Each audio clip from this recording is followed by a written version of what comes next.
ዛሬ የ$1 ዋጋ የእርስዎን የዕለት ወጪ ምን ያህል ውድ እንደሚያደርግ ይወስናል። የኑሮ ውድነት ከቀን ወደ ቀን እየጨመረ ሲሆን ዋነኛ ምክንያቱ ደግሞ የኢትዮጵያ ብር በዓለም አቀፍ ደረጃ መዳከሙ ነው። ከ18 ዓመት የመሬት ውስጥ እስር በኋላ ብርሃን አዩ። የኤርትራ መንግስት ለ18 ዓመት በጨለማ ታስረው የነበሩ ግለሰቦችን ለቋል። ይህ መለቀቅ ምን ማለት ነው? ከ18 ዓመት በፊት ወደ እስር የላካቸው ምስጢራዊ የስልጣን ሽኩቻዎች ምንድን ነው? እኒህንና ሌሎች ዜናዎችን በዝርዝር እንመለከታለን። ሰብስክራይብ፣ ሼር እና ላይክ ማድረግዎን እንዳይረሱ። ወደ ዜናው እናልፋለን። ከ18 ዓመት የመሬት ውስጥ እስር በኋላ ብርሃን አዩ። የኤርትራ መንግስት ለ18 ዓመት በጨለማ ታስረው የነበሩ ግለሰቦችን ለቋል። በቅርቡ የተለቀቁት 13 እስረኞች የጀርባ ታሪካቸውና የ2007ቱ የስልጣን ሽኩቻ ዋና ዋና ተዋናዮች።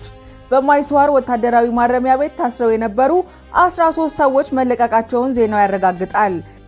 ይህ መለቀቅ ለዓመታት ምንም ያልተሰማላቸው ወዳጆቻቸውን ነፃ ሆነው የማየት ዕድል ስለፈጠረ ለቤተሰቦቻቸው ታላቅ ተስፋ እንደፈጠረ አጉልቶ ያሳያል።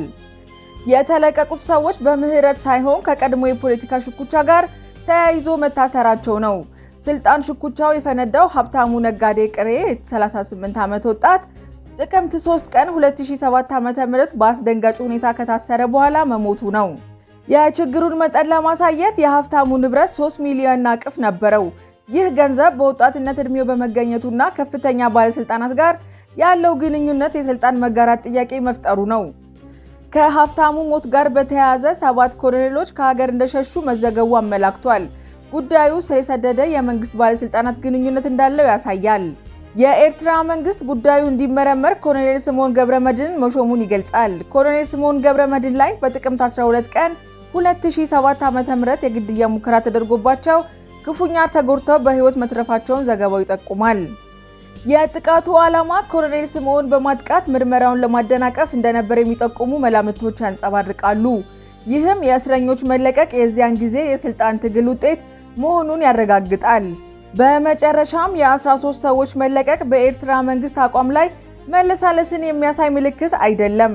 ይልቁንም ይህ መለቀቁ በወቅቱ የነበረውን የውስጥ ሽኩቻ ምዕራፍ ለመጨረስና የገንዘብና የስልጣን ትግል ውጤቶችን በይፋ ለመዝጋት እንደተወሰነ የሚያሳይ ምልክት የመሆኑ እድል ሰፊ ነው። በመሆኑም መንግስት በዲፕሎማሲያዊ ዓላማዎች ጫናን ለመቀነስ የወሰደው ውስን እርምጃ ተደርጎ መወሰድ አለበት።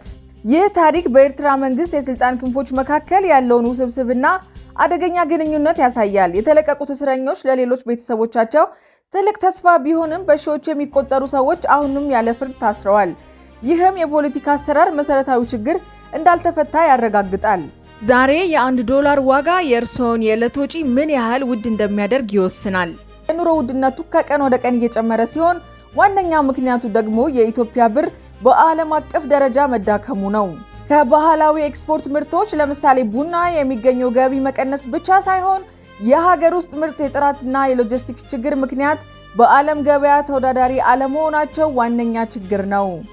የጥቁር ገበያ በባንክ ካለው የምንዛሬ ዋጋ ልዩነት ከ30 እስከ 50% በመጨመሩ የውጭ ምንዛሬ አብዛኛውን በህገወጥ መንገድ ወደ ሀገር ውስጥ እየገባ ነው። ይህ ደግሞ በህጋዊ መንገድ የሚገቡትን የግብአት ዕቃዎች ዋጋ ከፍ እንዲል ያደርጋል። የዋጋ ግሽበቱ በነዳጅና በመድኃኒት ላይ ብቻ ሳይሆን እንደ ሲሚንቶና ብረት ባሉ የግንባታ ዕቃዎች ላይ ከፍተኛ ተጽዕኖ በመፍጠር የከተማ ልማትን ያደናቅፋል። የቤት ኪራይ በዋናነት የሚጨምረው የዶላር ዋጋ ሲጨምር ከውጭ የሚገቡ የግንባታ ዕቃዎች ዋጋ ስለሚወደድ ባለቤቶቹ የሚደርስባቸውን ወጪ ለመሸፈን ሲሉ ነው። አዲሶቹ የቁጠባ ዕቅዶች ለዝቅተኛና መካከለኛ ገቢ ላለው ዜጋ ተደራሽነቱን ምን ያህል ፍትሃዊ ይሆናል? የባንክ ብድር ወለድ መጨመር በቁጠባ ተበዳሪዎች ላይ የሚጨምረው ጫና መቀነሱ ተገቢ ነው።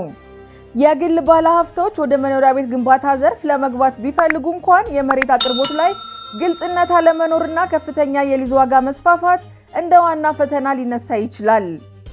መንግስት የገንዘብ ፖሊሲን ከማጥበቅ ባሻገር የዋጋ ግሽበትን ለመቆጣጠር የምርት አቅርቦትን ማሻሻል፣ ግብርናና ማኒፋክቸሪንግን የግብይት ሰንሰለትን ማሳጠር ላይ ማተኮር እንዳለበት ባለሙያዎች ይመክራሉ። ዜጎች በኑሮ ውድነት ወቅት አላስፈላጊ ወጪዎችን መግታትና የተለያዩ የገቢ ምንጮችን መፍጠር ላይ ትኩረት ማድረግ አለባቸው ብለው ይመክራሉ። የህዳሴው ግድብ የአዲሱ ዲፕሎማሲያዊ ቀውስ ጥልቅ ትንታኔ፣ የግብጽ አቋም ለውጥና የህግ ስልት ህገወጥ የአንድ ወገን ፕሮጀክት ሲሉ መግለጻቸው ግብጽ ይህንን ቃል የምትጠቀመው የውሃን ጉዳይ ከቀጠናዊ ድርድር አውጥታ ወደ ዓለም አቀፍ የሕግ አካላት እንደተባበሩት መንግስታት የጸጥታው ምክር ቤት ለመውሰድ የሚያስችል የሕግ መሰረት ለማዘጋጀት ነው። የኢትዮጵያ ግድብ የሚለው አገላለጽ ግብጽ የህዳሴ የሚለውን ስም በመተው ግድቡ በስሜት ከማነሳሳት ይልቅ እንደ ቀላል ቴክኒክ ነገር እንዲታይ ትፈልጋለች። ይህ የዲፕሎማሲያዊ ማንነት መደምሰስ ድርድሩ መቋረጡን በግልጽ ያሳያል። የህልውና አደጋና የራስን የመከላከል መብት ሚኒስትሩ የውሃ ደህንነት የህልውና አደጋ በማለት በመጥቀስ የተባበሩት መንግስታት ድርጅት ቻርተር አንቀጽ 51 ራስን የመከላከል መብት እንዲፈቀድ ለማድረግ ነው። ግልጽ የውሃ እጥረት ጦርነትን የሚያስገድድ ድርጊት መሆኑን ዓለም አቀፍ ማህበረሰብ እያሳየች ነው። የኢትዮጵያ ክስና ምላሽ የኢትዮጵያ የውጭ ጉዳይ ሚኒስቴር ካይሮ የቀኝ ግዛት ውሎችን አጥብቃ በመያዝ ክስ መውጣቱ የግብጽ ታሪካዊ መብቶች የሚፈታተን ነበር። ግብጽ በሰጠችው የጦርነት ማስጠንቀቂያ ምላሽ ኢትዮጵያ የፈጠረችውን የዲፕሎማሲያዊ ግፊት ለማርገብ ሞክራለች።